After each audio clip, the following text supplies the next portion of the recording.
Interesting. We're pleased that you can be here today to join us as we explore our independent study topic, which was exploring older adults' perspective of sensor-based wheelchair video games. The investigators for this study were myself, Chris Thiessen, Brannigan LaPlaw, Quanti Casala, and Eric Ramos. So the session objectives that we have today are that we are going to name and explore the three themes that emerged from our study, identify the benefits and barriers of using sensor-based games, as well as future recommendations for sensor-based video games for manual wheelchair users.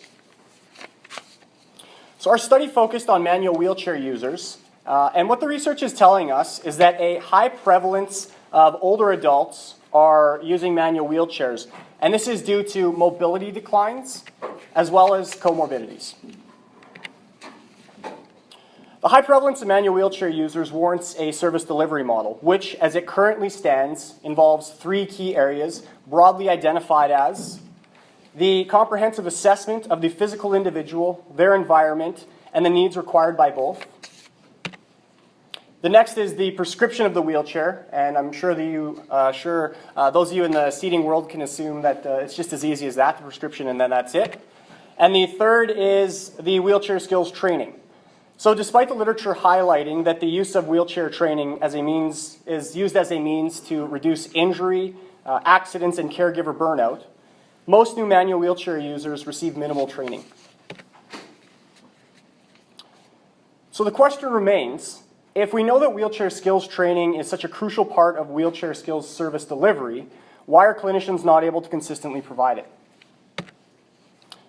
Literature tells us that there is a considerable time requirement for teaching wheelchair skills. It can often involve meeting the client on several occasions for extended periods of time, providing demonstration, verbal cueing, standby assist, instruction, and the list goes on. The time requirement, coupled with the ever-limited time per client that therapists have in clinical setting, makes for two commonly faced barriers for providing wheelchair skills training. Recognizing these time obstacles, Giesbrecht and colleagues started looking for other effective means for wheelchair skills training. This resulted in the enhancing participation in the community by improving wheelchair skills program, or more commonly referred to as, and easier to say, Epic Wheels. Epic Wheels utilized a home training program which featured tablet-based videos that the user could follow along with and practice a number of skills. The program was 1 month long and had at least 10 hours of training activities. The picture is actually a screenshot from one of the games that's used where the user can practice entering and exiting an elevator.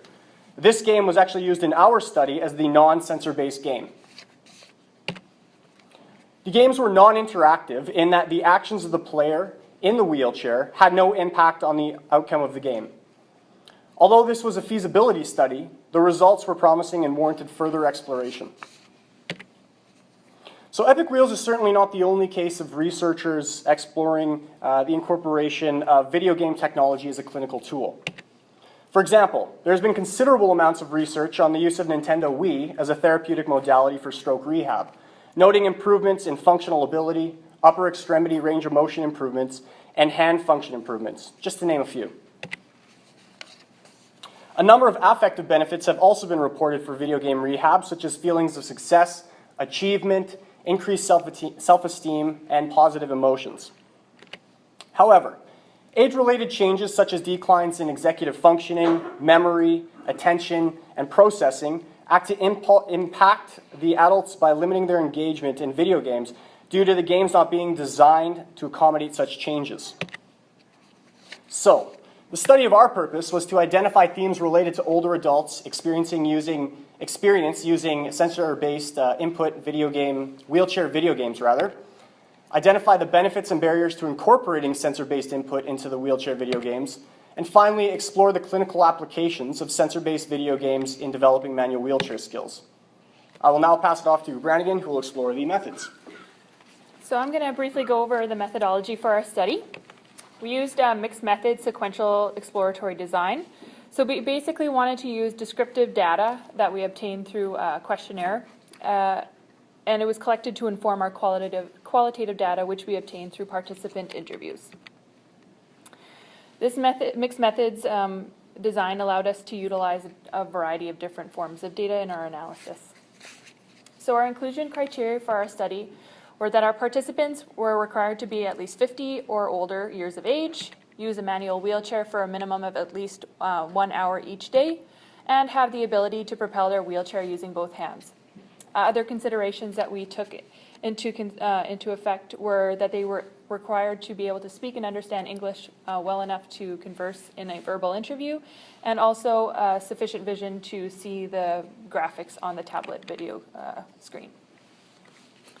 So our recruitment consisted of posters, which you can see here, that we put in public venues that were accessible by older adults, such as community centers and also seniors complexes. We also used online advertisements, and previous Epic Wheels participants were also contacted and requested to engage in this study if they were willing. So our study procedure. First, we obtained written formal consent prior to our data collection. Participants were then asked to provide us with basic demographics information. We also took hand grip strength and a cognition information from a mini mental status exam. Following this, we attached 2 WIST Bluetooth-enabled sensors to the spokes of their wheelchairs so that the participant would be able to engage in the sensor-based games. Following this, standardized scripts of the games were explained to each participant, and in 5-minute intervals, each participant played the game, or each games in a randomized sequence. Following each game, the PENS questionnaire, which is the Player Experience of Need Satisfaction questionnaire, was administered. And after all the games were played, there was a semi-structured interview that was conducted. Participant gameplay was also video recorded, and field notes were taken during the gameplay to help us when we did our data analysis, and we prescribed every one of our participants with a pseudonym for confidentiality purposes. So the PENS questionnaire. This is our mode of collecting descriptive statistics. The Player Experience and Need Satisfaction questionnaire provides information, again, on player experience and satisfaction during playing games. It included subscales such as game competence, autonomy, relatedness, immersion, and intuitiveness of controls. And this PENS questionnaire is a 21-item, 7-point Likert scale questionnaire with items that were statements ranging from 1, which indicated that they agreed with the statement, to 7, indicating that they did not agree with the statement. Now I'm going to briefly go over and show you a video of an individual that we had as a participant play our game along with the screen of the tablet to see what would be going on, and just provide you with some information on what the video games entailed. So the first game is a sensor-based game called Plain Jane. On the 2 conveyor belts on the top and bottom of the screen, there were items that moved across. They were either food or other items, and the food was tossed or thrown to the character by tapping on the screen. The person in the wheelchair wheels forward and backwards in order to move the hand up and down on the screen and collect these items. And if the person was successful in this endeavor, then they gained points. If they weren't successful, then it decreased the health of the character. The second game was the trivia game, and I'll show you this one as well. This was also a task-based game. Basically, multiple questions and answers were in color-coded pathways were presented on the screen, and then manual wheelchair users maneuvered their chair in correspondence with the different options. So as you can see, when the person gets to the right pathway, they submit their answer, and then they're provided feedback whether or not the answer was correct or not. And then the third game, which Chris already kind of explained, is the elevator game. This was our simple, non-sensor-based game. And basically what happened was our wheelchair user would move in and out of a simulated wheelchair space in accordance with the video, and would try to get in and out of that space in the time that the door opened and closed.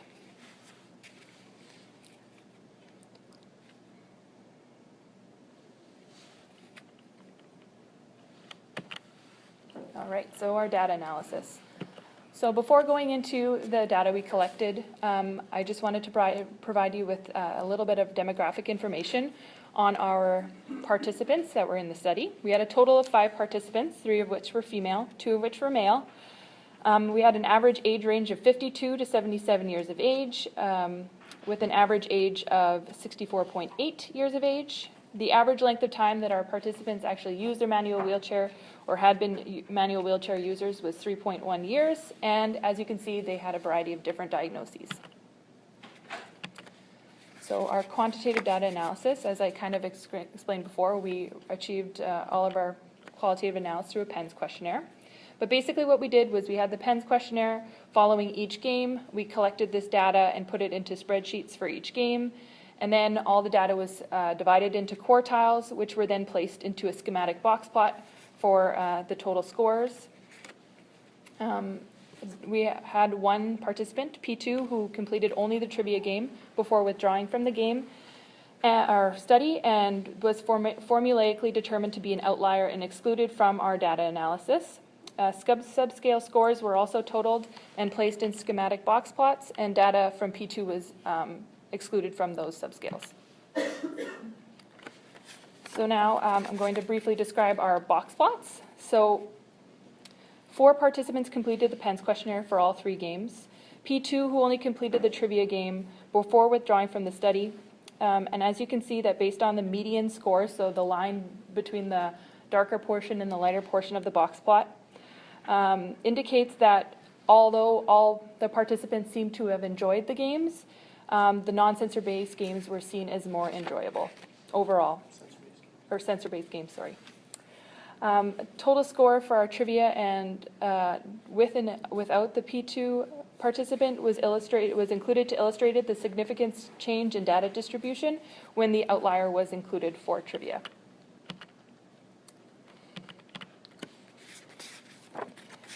And then we also divided and took out the subscales for immersion and autonomy and did an analysis for all 3 of the games, again without P2.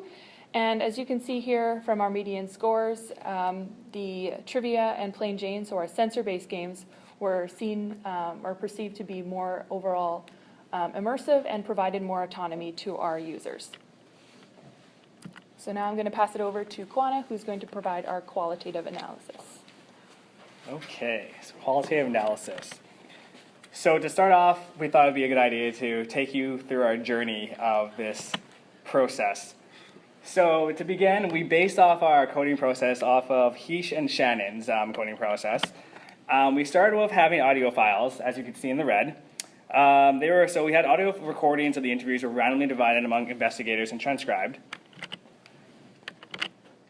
Come on, there we go.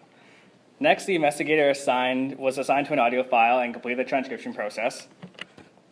2 investigators that completed the interviews of the actual participants reviewed those transcriptions and highlighted key dialogue points that they deemed important.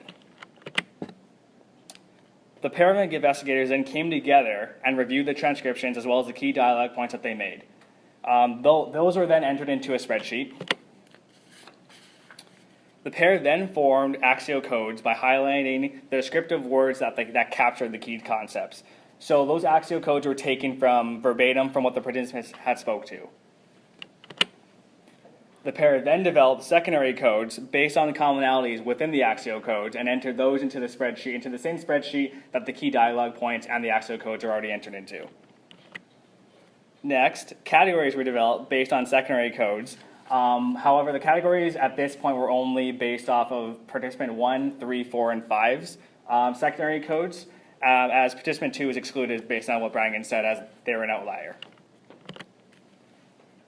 Next, we took all these categories and we put it into a master category sheet in order just so we could have it nice and neat, and we used that to inform the categories of P2 during that process. And finally, we were able to take all of those categories together and develop 3 emerging themes that we found throughout all the data. So as you can see, it was quite the intensive process. So now, at the moment we've all been waiting for, our 3 emerging themes. So we have attributes of gameplay, person and environmental factors, and factors affecting flow. So you can see here that's depicted through this table that what's depicted in the gray is all the categories that are in those underlying themes. So for instance, we have feedback and game controls and attributes of gameplay. So now we're going to be going a little bit more in depth. So I'm going to start talking about theme 1, which is attributes of gameplay. So first off, we got to define the theme. So we define this theme as the various objective and subjective elements of a game that enhance or inhibit engagement in gameplay. So examples of that would be like the different types of feedback, graphics, music, and game controls. We developed this because while going through the data, we noticed that participants were reporting different attributes that seemed to influence their engagement and enjoyment within the games. So to start off, we'll talk about feedback. We identified 2 types of feedback within our study. The first one was in-game feedback. We defined this as any in-game reward or response that resulted from the completion of any in-game objective. So an example of that would be receiving trophies from playing Jane or getting the correct answer in trivia. The second type of feedback was sensor-based feedback. Sensor-based feedback we defined as feedback within the game that resulted from a particular action. So an example of that, as you saw during playing Jane, when the individual was moving the wheelchair up and down, you can see the hand moving with it. So that would be an example of sensor-based feedback. So when looking at sensor-based feedback with the data, participants had reported that there was less of an emphasis on that type of feedback. However, overall, that they did say that this feedback was an interesting and novel element, and it was good to have within those sensor-based games. In terms of in-game feedback, the majority of participants reported actually liking the in-game feedback. However, the importance of how much they enjoyed it or liked it was determined by the type of feedback that was given to them. An example of this is that one participant enjoyed learning the right answer from trivia, as depicted here by this quote from Carol. One of the other things that we did notice while going through the data was that in-game feedback became a motivating factor for some of the participants. So they were encouraged to do well based off of their in-game performance. There's a quote here from Veronica saying that she was pleased that she got the right answer and it was very motivating for her. So when looking at those motivating factors, we noticed that in-game demands, such as keeping Jane alive, as you saw that her hearts and Brannigan described would go down as time went on, was more motivating over rewards and words of engagement. So one of the participants had spoken to that rewards were incidental and that they didn't really mean anything to her. So one of the other attributes that we found was game pace. So the majority found the game pace for a non-sensor-based game, Elevator, as repetitive and challenging. They spoke to that it was repetitive in the sense that the data showed that even though the speed did vary, it still felt very repetitive doing it over and over again for 5 minutes. In terms of physical demands, the physical challenges that accompanied Elevator was what made it challenging. Participants had also mentioned about having that would be beneficial to include an option of varying the pace. So an example of that would be either making the pace slower or faster for Elevator, and just having that ability to actually control that. So in comparison to the sensor-based games were viewed as fine and good. Participants were able to enjoy these games more, as one of them said that it was a lot more interesting to them over something where you just basically do one thing over and over again. So referring to playing Elevator versus playing Jane and Trivia.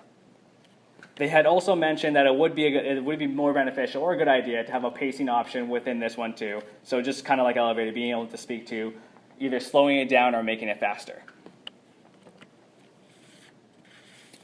So there are a few other components within this larger theme that we found within the data. However, participants did comment on it, but it wasn't as prominent. So one of the ones were user technology interface. So participants have reported being comfortable using the tablet and the sensors to operate the games. However, and many reported having previous experience with technology, but the overall report was that the fit between the user and technology was satisfactory. Game controls was also another thing identified. So being able to control the games with the wheelchair and the sensors made the games more enjoyable and interesting to them. And finally, graphics and music was also another thing that participants didn't comment on. They had reported that it wasn't a major influencer on the opinions of the games, however, that they did like that there was music, even though you didn't hear it within the games because you muted it. And they also thought that the graphics were appropriate for the games that were being displayed. So now I'm going to pass it over to my colleague Erica here, who's going to talk about the other two themes. And so moving on to theme 2, these were person factors. And these are the cognitive and physical factors of a person that affect gameplay. So the first factor we found was cognitive demands. Some participants had difficulty comprehending instructions or remembering steps of the game, and they made comments regarding age-related declines in memory. Similarly, clear instructions and objectives were important to overall enjoyment and immersion within games. As Fred stated, it was more fun when I realized how to put the answer in for trivia. Secondly, personal preferences and experiences had an influence on engagement. Most participants enjoyed playing trivia outside of the study, and therefore we found that they had a positive response to the trivia game. One participant mentioned that she likes trivia because it allows her to test her knowledge and learn something new. Also, fears and phobias can negatively impact gameplay experience. One user had a negative reaction to the elevator game due to her previous experience of being trapped in an elevator. Physical demands were also an important person factor that had an influence on gameplay. All of the games required various levels of physical exertion and use of wheelchair skills. Participants felt that the elevator game was the most physically demanding as it relied heavily on upper body strength and endurance. They also identified that the game was repetitive with little variety. A third overarching theme that emerged was the concept of flow. And flow is a positive psychological state where the performer is fully connected to his or her performance as they are able to match their skills with the task demands. Participants indicated that it was easier to achieve a feeling of flow while playing Plain Jane and Trivia versus the elevator game. And this was highlighted by one participant indicating that time went by really fast when playing the games. Secondly, participants encountered challenges when meeting the task demands of the game. And when demands were too high, frustration was experienced. For example, one participant was frustrated with the pace of the Plain Jane game as she had difficulty retrieving and feeding items to Plain Jane in time. Participants also enjoyed the incorporation of mental and physical aspects within Trivia and Plain Jane. They enjoyed this added challenge and the ability to strategize in the game. For example, they liked the ability to choose items from 2 conveyor belts and figure out how to be most efficient. So those were the results from our 3 emergent themes, and now we will discuss our interpretation of the results and what we've found in the literature. So first, we'll discuss the elements that impacted engagement in the sensor-based games, Trivia and Plain Jane. Overall quantitative data from the PENS questionnaire suggests that participants experience, again, higher game satisfaction, a sense of flow, and greater autonomy when playing these games.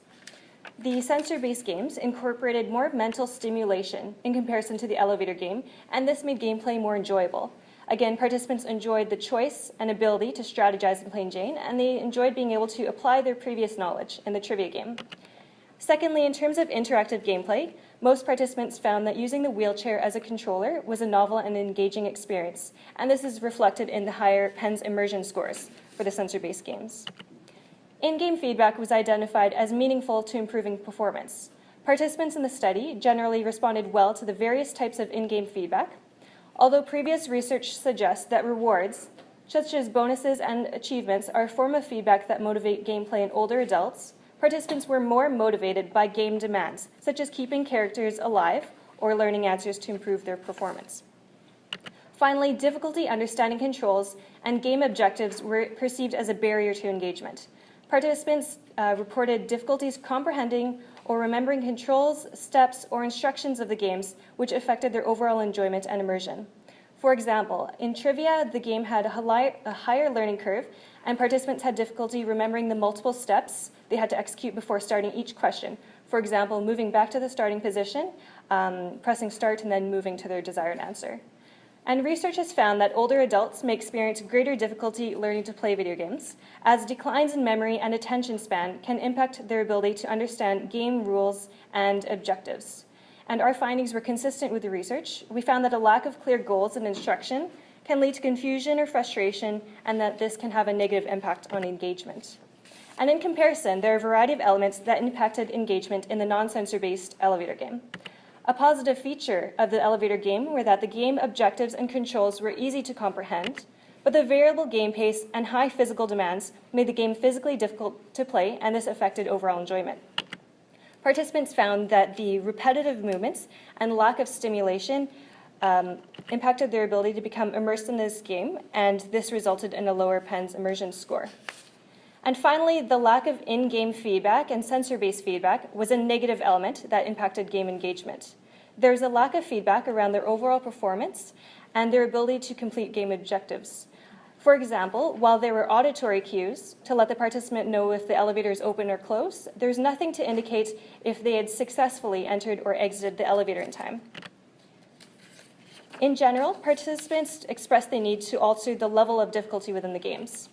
Games incorporating a level system would allow the user to adjust the game to match their physical and cognitive abilities. For example, they suggested having an easy, medium, and hard level to vary the game pace in elevator and plain Jane. Most participants found that the game pace was appropriate for plain Jane and trivia, but they found that the variable game pace in elevator, along with the high physical demands, exacerbated the game's difficulty. Another suggestion participants made was to grade the level of difficulty of the trivia questions. And research supports these findings. Older adults experience the most flow in games that provide incremental levels of difficulty. And research has shown that grading the game levels from easy to difficult may increase skill transfer. And so this is the end of the discussion section, and I will pass this over to my colleague Chris, who will discuss limitations. All right. I know some of you are probably surprised to see limitations after all of that. You know, it seems pretty airtight, but like any study, there are limitations, and we are no exception. So the first, and of course the most common, was the sample size. With an N of 5, this was a little lower than what we would have liked to see. We attribute this to a shorter than preferable recruitment time, as well as the overall duration of our study. The PENS questionnaire utilized the subscale category of relatedness, which was essentially feeling connected to others in the game. This was an aspect that actually wasn't part of any of the games that we had used. Because the PENS questionnaire is standardized, we were required to use the scores from that subscale, which could have impacted overall scores, but this is something that we weren't able to investigate any further. Although we tried to proactively address potential technical issues by trialing the games on our classmates, issues requiring stoppage of play and troubleshooting had occurred with all of the participants. We are unable to say if the stoppage affected enjoyment or immersion, but we can say that the participants were quite understanding during moments of technical difficulties. One of the participants had indicated that they were under the assumption that we had created the games. We identified this as a potential for response bias, as we did not systematically address this by telling participants that these were video games that we had not made and that we had no vested interest in. So, future recommendations for sensor-based games. The findings from our study resulted in a number of suggestions. First being incorporating a level system that would give users the option to choose between easy, medium, and hard that would better match their skill level. Next would be to have clear and consistent instructions and objectives, which could be in the form of a pre-recorded video, which is seen in Epic, or having a selection pan on the side that users can view their objectives and instructions at any point in time. Next would be to incorporate aspects into the game that are both physically and mentally challenging. It was very difficult for us to give specific suggestions as the games vary so much, but what we did hear from our data was that it was important to have somewhat of a balance of both of them. Finally, there should be a focus on providing a variety of feedback within the games, as participants reported enjoying a number of different kinds of feedback related to rewards and performance. This is supported by research which confirms that older adults should receive frequent and positive feedback. So, the moment you've all been waiting for. How does this relate to occupational therapy practice? Well, although our study ended up being a little less focused on the direct applications to clinical practice than what we had thought, what we did find was that participants stated that all of the games would be beneficial for learning and refining wheelchair skills. This is something that we also would echo, as there are a number of skills that are used in the games, such as propulsion, pivoting, turning, and a use of a variety of skills. Second was that some of the participants actually had expressed interest in purchasing the games to be used at home for home-based leisure activities. So our conclusion. Our study found that sensor-based games provided more of an immersive and an enjoyable game experience when compared to non-sensor-based games. There are a number of attributes of a game that can influence game enjoyment and immersion, and one attribute that should be further explored is the impact of social aspects on gaming in terms of immersion and enjoyment. Finally, incorporating a level system. This was something that we heard over and over again. This would be beneficial for allowing users to select different levels which are able to match their abilities. We believe that this would also increase their ability to achieve levels of flow, optimal levels of flow rather.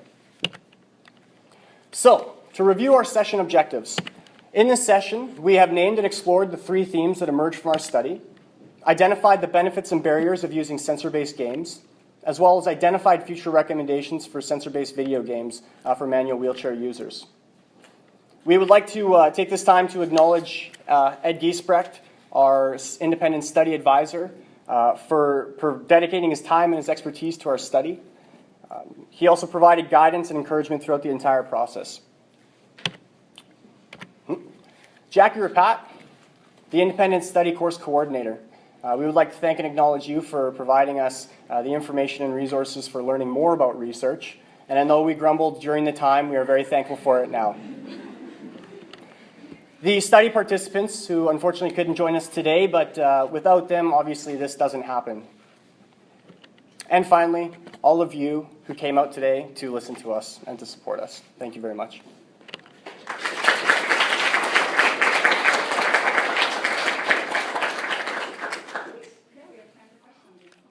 Yes, in the back.